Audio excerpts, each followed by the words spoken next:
Everyone. I'd like you to meet Daniel's mother. She used to work as a housekeeper at one of those little motels down the coast. We're doing our best to include her." The words floated across the champagne-filled room like poison dressed in silk. My future daughter-in-law Meredith gestured toward me with a diamond-encrusted hand while her country club friends erupted in polite laughter. I stood there in my simple navy dress, the same one I'd worn to board meetings worth more than this entire party, watching my son's fiancée dismiss me like hired help. Then her father's champagne glass slipped from his fingers. "Dear God," he whispered, his face draining of color. "You're Eleanor Mitchell." The Eleanor Mitchell? Everyone's laughter died instantly. "What are you watching from today? Drop your location in the comments below and hit that subscribe button. Let me tell you how I ended up being called a motel maid at my own son's engagement party, an event I'd secretly financed down to the last orchid centerpiece. 6 hours earlier, I'd been reviewing acquisition documents in my home office when my son Daniel called with the details for tonight's celebration. The Blackwell family had insisted on hosting the engagement party at their country club in Coral Gables, and Daniel had been nervous about me fitting in with Meredith's crowd for weeks. "Mom, just remember these people are different from us," he'd said, and I'd heard something in his voice I didn't want to acknowledge. Different meaning wealthy, I assumed. What he didn't know, what I'd kept carefully hidden for years, was that my late husband Thomas and I had built Mitchell Hospitality Group from a single beachfront motel into one of Florida's largest privately owned hotel chains. After Thomas died of a heart attack 8 years ago, I'd continued expanding quietly, letting our CEO handle public appearances while I made decisions from the shadows. I preferred it that way. Money had never been about status for me. It was about security, about never being as vulnerable as I'd been growing up poor in rural Georgia. But standing in that country club ballroom, listening to my future daughter-in-law describe me as a former maid to her giggling friends, I realized that my quiet approach had cost me something precious. My own son had apparently believed the fiction we'd created to protect our privacy. He'd grown up comfortable but not extravagant, attending good schools, never wanting for anything, but also never knowing the full extent of what his parents had built. Now that fiction was being used to humiliate me in front of strangers, Richard Blackwell, Meredith's father, was still staring at me like he'd seen a ghost. His real estate development company had been courting Mitchell Hospitality for months, trying to secure a partnership for a massive waterfront resort project. The deal was worth high chum million, and I'd been the one blocking it, unsatisfied with their environmental impact assessments. "Mrs. Mitchell," he stammered, stepping toward me while his wife Victoria clutched his arm in confusion. I had no idea. Meredith never mentioned. I smiled the same smile I'd used in 100 negotiations. "Mentioned what, exactly? That your future son-in-law's mother isn't actually a maid?" Richard's face cycled through several shades of panic, while Meredith looked between us with growing alarm. "Daddy, what's going on? Who is she?" Daniel appeared at my elbow, finally sensing the shift in atmosphere. "Mom, is everything okay?" I looked at my son, this man I'd raised alone after losing his father, the boy I'd worked endless hours to provide for, and noticed he'd positioned himself slightly closer to Meredith than to me. "Everything's fine, sweetheart," I said, patting his arm. "I was just getting acquainted with your future in-laws." Richard cleared his throat, his business instincts clearly warring with his social embarrassment. "Mrs. Mitchell, perhaps we could schedule a meeting next week to discuss the Harbor Point project." Monday morning, I interrupted smoothly. 9 o'clock. "My assistant will send you the address." I turned to Meredith with my warmest expression. "Congratulations on your engagement, dear. I'm sure we'll be seeing much more of each other." As I walked toward the exit, I heard Meredith hiss to her mother. "Why didn't anyone tell me she was important?" "We didn't know," Victoria whispered back frantically. "Daniel said his mother was just some retired hotel worker. Just some retired hotel worker."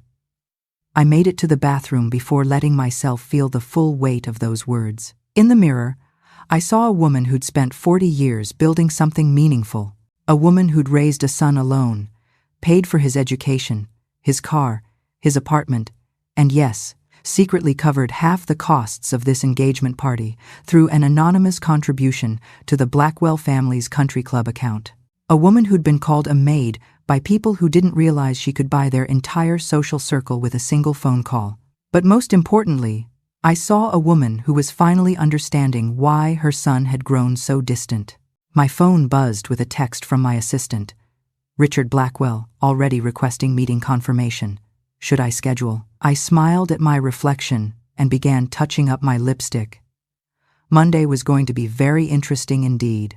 The path to this moment had started 14 months earlier when Daniel announced his engagement. He'd called on a Sunday evening, his voice carrying that particular excitement I hadn't heard since childhood. "Mom." Meredith said yes. I'd been reviewing hotel renovation proposals in my sunroom, but I set everything aside immediately. "That's wonderful, honey. Tell me about the proposal." For the next hour, Daniel described the rooftop restaurant in Miami Beach, the private violinist, the ring he'd chosen with Meredith's mother's help. What he didn't mention was how they planned to pay for the wedding, or how he'd already been subtly distancing me from meeting Meredith's family. That conversation came 2 months later. "The thing is, Mom," Daniel said, his fingers drumming against my kitchen counter, "Meredith's family has certain expectations about the wedding." I poured him more coffee, watching his tells. After raising him alone, I knew every one of them. "What kind of expectations?" "Her sister got married at the Biltmore last year. 300 guests, very elegant affair. The Blackwells are well known in Miami real estate circles, and they want Meredith's wedding to reflect their position." I waited, letting the silence work. "The venues we're looking at run about 150,000. "Không," he said quickly. "Not including flowers, catering, photography, 150,000. "Không," I repeated. "I know it sounds like a lot, but Mom, she's the one. I want to give her everything she deserves." "Have you discussed a smaller wedding with Meredith?" "You don't understand. Her family is wealthy, Mom, really wealthy. Her father owns Blackwell Development Group. They build those luxury condos you see all over Miami Beach." The irony nearly made me laugh. Richard Blackwell had been trying to meet with me for 6 months, desperate to secure Mitchell Hospitality's partnership for his biggest project yet. And here was my son, completely unaware that his supposedly poor mother could write a check for Meredith's entire wedding without blinking. "And you feel pressure to match their lifestyle?" I asked carefully. "I want to be worthy of her," he said simply. Those 6 words broke my heart.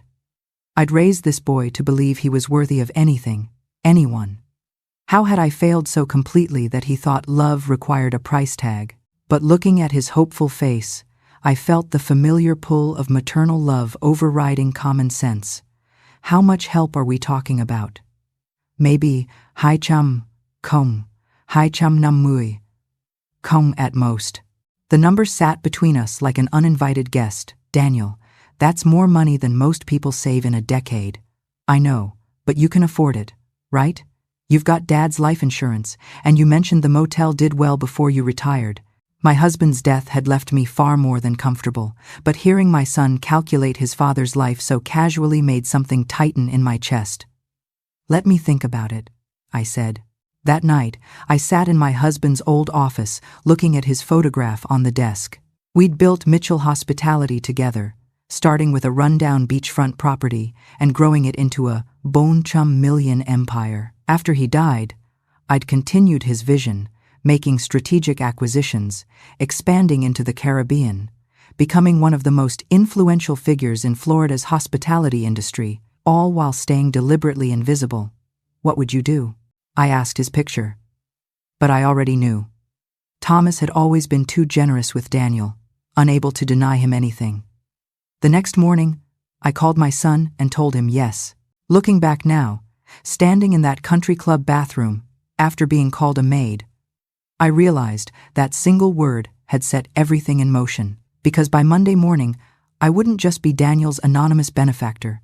I would be Richard Blackwell's most important business contact. And unlike my son, he was about to learn that my generosity had very specific limits. Monday morning arrived with Miami's typical humid warmth, and I dressed for battle. Designer suit, understated jewelry, hair styled by the same woman who prepared celebrities for award shows. At exactly 9 o'clock, I walked into the Mitchell Hospitality conference room where Richard Blackwell sat fidgeting with his phone like a nervous intern. "Mrs. Mitchell," He stood quickly, extending his hand. Thank you for agreeing to meet. I settled into the chair at the head of the table. Mr. Blackwell, before we discuss Harbor Point, I think we need to address what happened at the engagement party. Richard's face flushed. Mrs. Mitchell, I apologize profoundly for my daughter's behavior. She had no idea about your position. I understand she had no idea. I opened my briefcase and removed a folder. What concerns me is why she had no idea. I slid a document across the table. Your company has been courting Mitchell Hospitality for 9 months. Surely, during that time, someone mentioned my name? We dealt primarily with your CEO, Richard stammered. We had no reason to think you were personally connected to our family situation. No reason? I raised an eyebrow. Your future son-in-law shares my last name. His father was Thomas Mitchell. A simple Google search would have revealed the connection. Richard stared at me with dawning horror. You're saying Thomas Mitchell, the founder of Mitchell Hospitality, was Daniel's father and my husband of 26 years. I watched his face as he processed the implications. Your daughter's fiancé is the sole heir to a $1 hotel empire, and your daughter introduced his mother as a former maid in front of 200 people. I had no idea, Richard whispered. No, you didn't, because your family makes assumptions about people based on appearances rather than facts. I stood and walked to the window overlooking Biscayne Bay. But here's what troubles me most, Mr. Blackwell. Your daughter felt comfortable humiliating me because my son apparently told her I was embarrassing, that I was simple, that I worked cleaning motel rooms, and she should lower her expectations. Richard shifted uncomfortably. I'm sure Daniel was just trying to manage expectations. He was managing something, but it wasn't expectations. It was shame. My son is apparently ashamed of me, and your family validated that shame by treating me accordingly. What can we do to fix this? Richard's voice carried genuine desperation. For the Harbor Point deal or for your daughter's behavior? Both, he said quickly. Whatever it takes. I turned back to face him. First, your daughter will call me today and apologize sincerely. Not because you told her to, but because she genuinely understands that humiliating someone based on perceived social status is unacceptable. Second, we're going to restructure the Harbor Point partnership. I've reviewed your proposal, and frankly, your environmental assessments are inadequate for a project of this scope. The improvements will cost your company approximately $8 million. Richard's face went pale. $8 million? Consider it the price of rushing to judgment. I gathered my briefcase.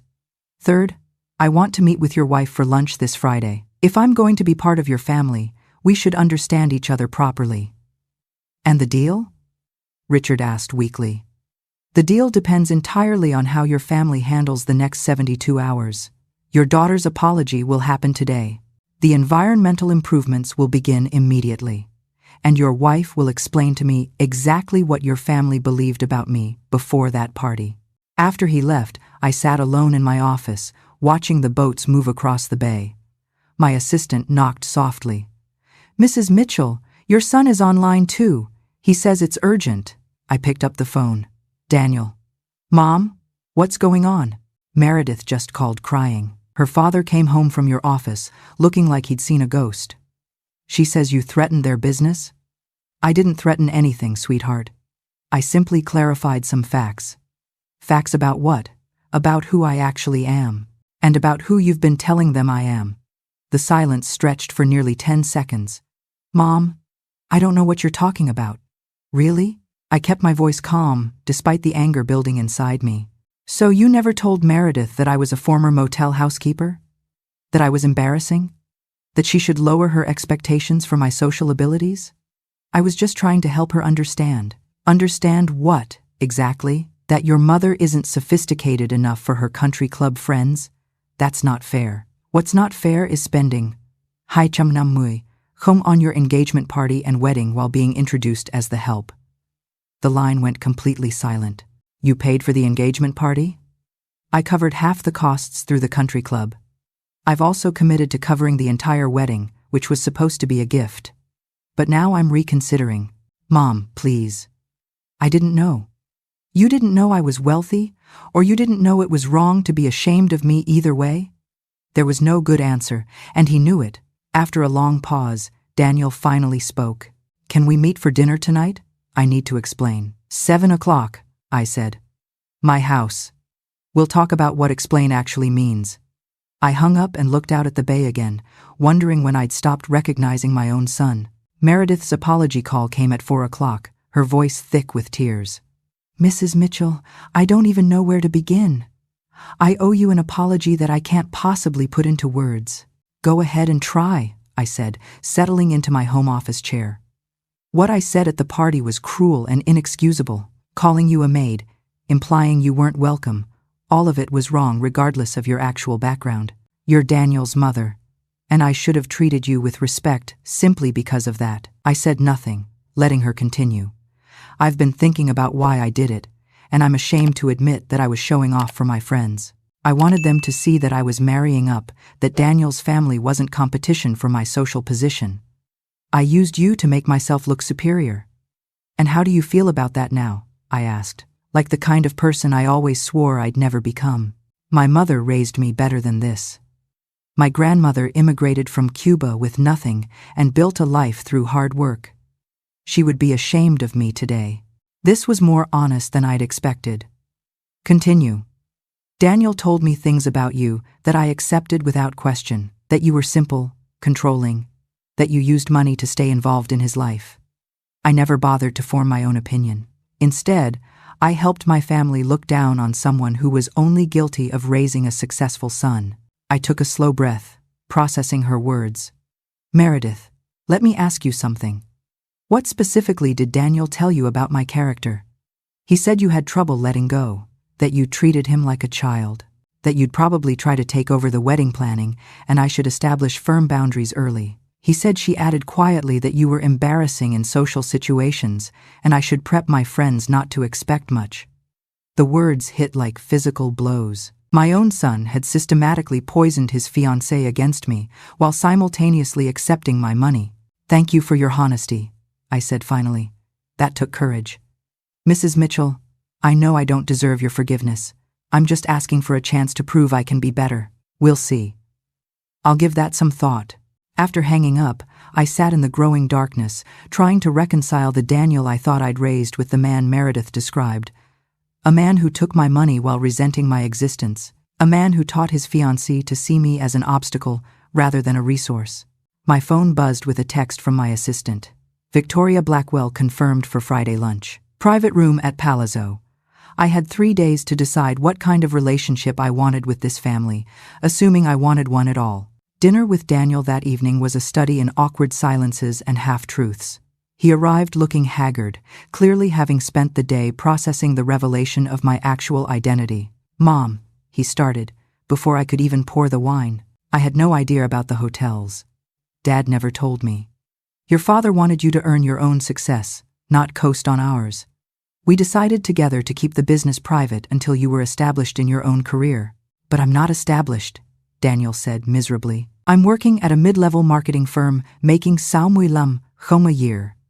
Meredith's family thinks I'm successful because I live well. But that's only because you've been helping me. I've never actually built anything on my own. This was the first honest thing he'd said in months. So when you told Meredith I was embarrassing and controlling, what were you really saying? He stared at his untouched wine. I was saying that I was ashamed of needing help, that I couldn't provide for her the way her family expected. So I made you the problem instead of admitting I wasn't the success story I pretended to be. And calling me a maid? Making me sound like someone who couldn't function in polite society? I closed my eyes, feeling something fundamental shift inside my chest. That was just cowardice, Mom. Pure cowardice. I wanted Meredith's family to accept me, and I thought they'd accept me more if they felt sorry for me, if they believed I'd overcome a difficult background. We sat in silence until I finally spoke. Daniel, I love you. I will always love you. But I'm done being ashamed of generosity that should have been met with gratitude. What does that mean? It means changes, real ones. Starting with the wedding. I walked to my desk and pulled out the file I'd prepared that afternoon.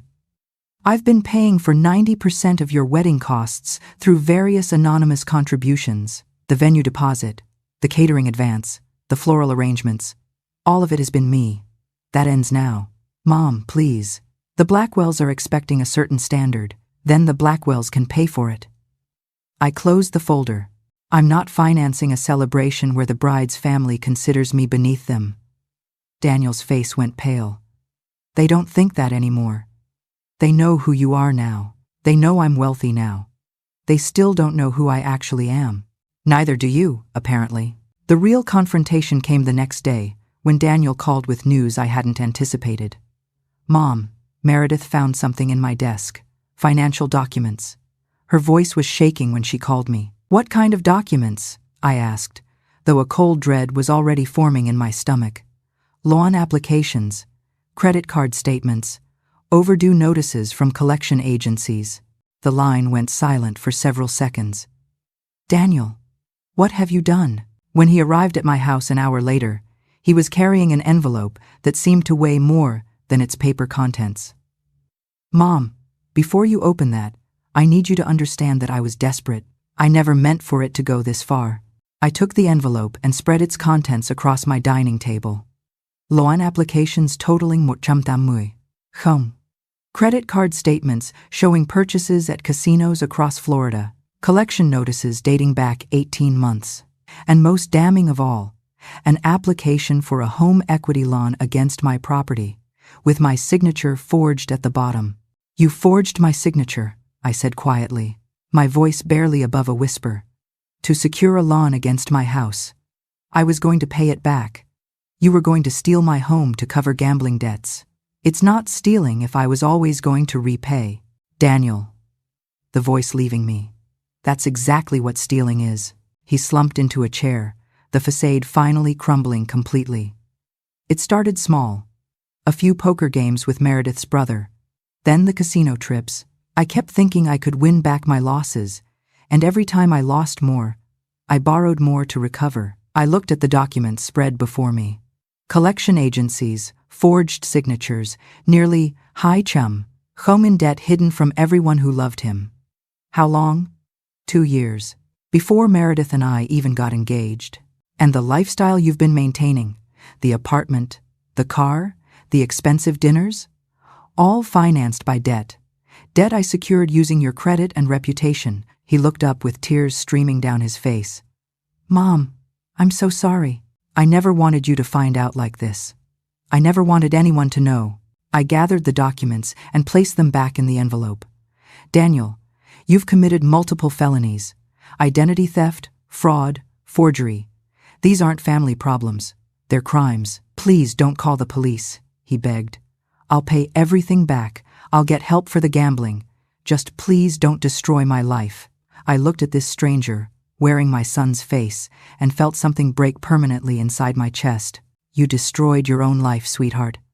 I just didn't know it until now. That night, I called my attorney and began the painful process of untangling my son's deception while protecting myself from legal consequences I'd never anticipated.